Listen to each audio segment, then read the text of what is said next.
I'm afraid that, and obviously we're not talking about figs and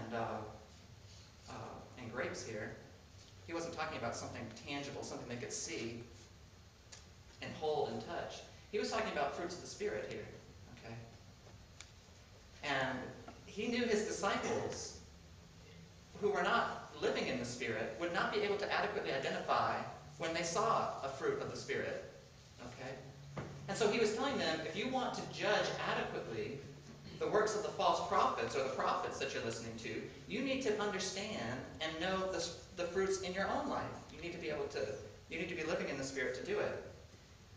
If you spend your life in the Spirit, as a farmer spends his life in a field or an orchard, you will not be easily deceived. You can't go up to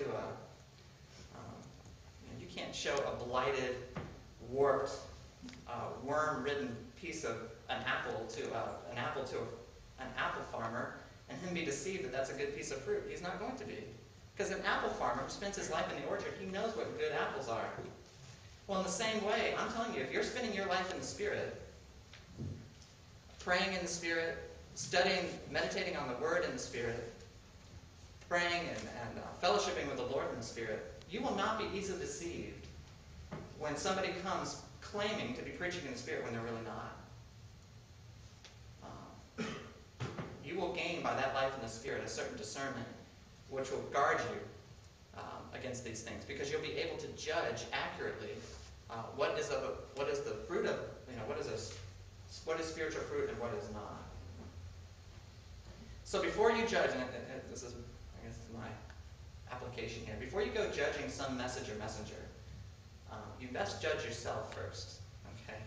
Because it's pointless for you to go out there and try to judge the message of some book or the message of some preacher you hear on TV or another church or whatever, if you don't even have the tools which make it capable for you to judge. Okay? You must first live your life in the Spirit so that you can adequately judge the fruit of other people who are claiming to live in the Spirit. And that only makes sense. And that's what he was charging his disciples with here, I believe. Telling them how to judge, and in essence asking them to do the work that made them capable of judging. Well, the final thing I think you can do with a warning like this is to prepare yourself. Like I said, you can infer as a fact from a warning that you're able, that there's something you can do. Look at verses 18 to 20. Here Jesus says, "A good tree cannot produce bad fruit, nor can a bad tree produce good fruit. Every tree that does not bear good fruit is cut down and thrown into the fire. So then you will know them by their fruits." Jesus here is essentially saying the same thing that Solomon says in the book of Ecclesiastes. You remember in the book of Ecclesiastes where Solomon says, "What is lacking cannot be counted, and what is crooked cannot be straightened." Right? And Jesus here is basically saying, listen, there are bad trees in this world, and they will always be with you. The lies and the liars who tell them are going to be a persistent part of your life on this earth, and they're not going anywhere. What's lacking cannot be counted, and what's crooked cannot be straightened. This is a crooked world, it's a lacking world, and there will be lies and liars in it. So, if that's the case, then you had better be about preparing yourself to be a consumer of lies. You better prepare yourself for being lied to. I'm not a big camper. I'm not a camper at all. I'm not somebody who likes going camping.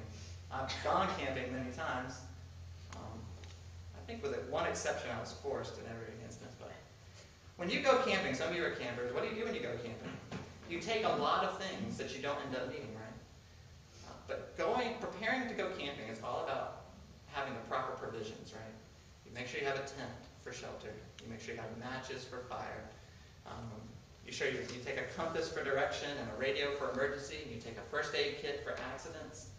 Now, you're hoping that when you go camping that you have perfect weather and that the fish just jump into the boat and nobody falls and skins their knee, and the mosquitoes, for some reason, are not hungry and they don't want to bite, and you don't need lotion of any kind or anything like that. That's what you're hoping for when you go camping.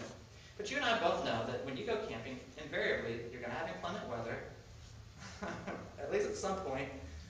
People are going to get hurt. You're going to lose. You're going to get lost.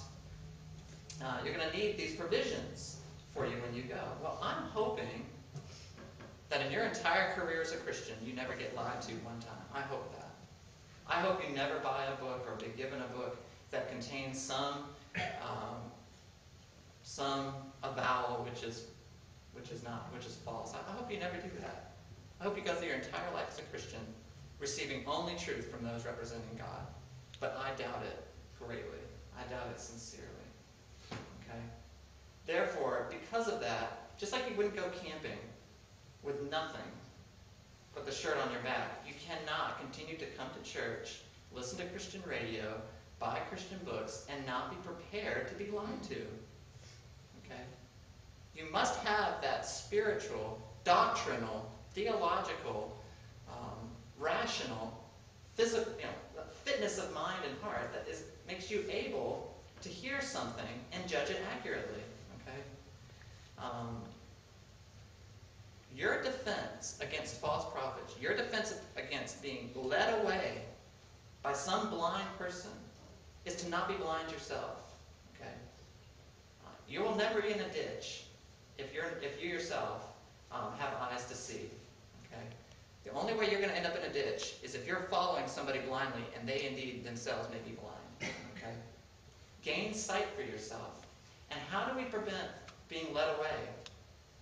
Our defense against false prophets, our defense against being led away here is knowledge. Knowledge of God, knowledge of yourself, and knowledge of the enemy. Okay? So that, obviously it's knowledge of God first and foremost, primary. Know God first, but also know yourself, judge yourself, beware yourself, and also know your enemy and how it is that he seeks to curb your faith. Let's pray together.